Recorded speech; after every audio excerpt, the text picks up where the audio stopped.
একজন ভাই প্রশ্ন করেছেন যে দাদার আগে বাবা মারা গেলে নাতিরা দাদার সম্পদের মালিক হবে কিনা। এরকম ঘটনা কিন্তু অনেক সময় ঘটে থাকে। দাদার আগে মারা গিয়েছে বাবা, ছোট ছোট নাতি নাতনি আছে, তারা সম্পদ পাবে কিনা। আচ্ছা, শরিয়া পার্সপেক্টিভ থেকে কথা হচ্ছে না, দাদার আগে বাবা মারা গেলে নাতি নাতনিরা সম্পদ পাবে না। কেন পাবে না? কারণ দাদার কাছ থেকে তো বাবা পাবে, নাতি পাবে না। নাতি তো সেকেন্ড স্টেজে, ফার্স্ট স্টেজ এখানে আপনাকে কনসিডার করতে হবে। মানে দাদার কাছ থেকে পাবে বাবা, চাচা, ওনারা, কিন্তু নাতিরা পাবে না। কিন্তু কখনো এরকম হতে পারে যে দাদার আগে বাবা মারা গিয়েছে, এখন যে নাতিরা আছে তারা খুবই অসহায়, ইয়াতিম, টাকা পয়সা নেই।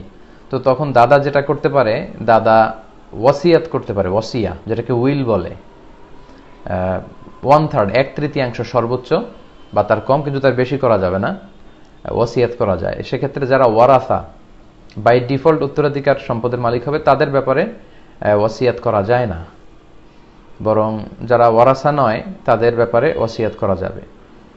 তো 1/3, আসুলুস ওয়াসুলুসু কাসীর, 1/3 তো অনেক। তো এটা চাইলে দাদা করতে পারেন, কিন্তু দাদার আগেই যদি বাবা মরে যায় নাতিরা পাবে না।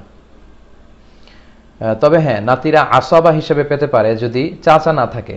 মানে ওই দাদার মাত্র একটাই সন্তান ছিল, সে মারা যাওয়ার পরে শুধু নাতিরা আছে, তখন নাতিরা পাবে।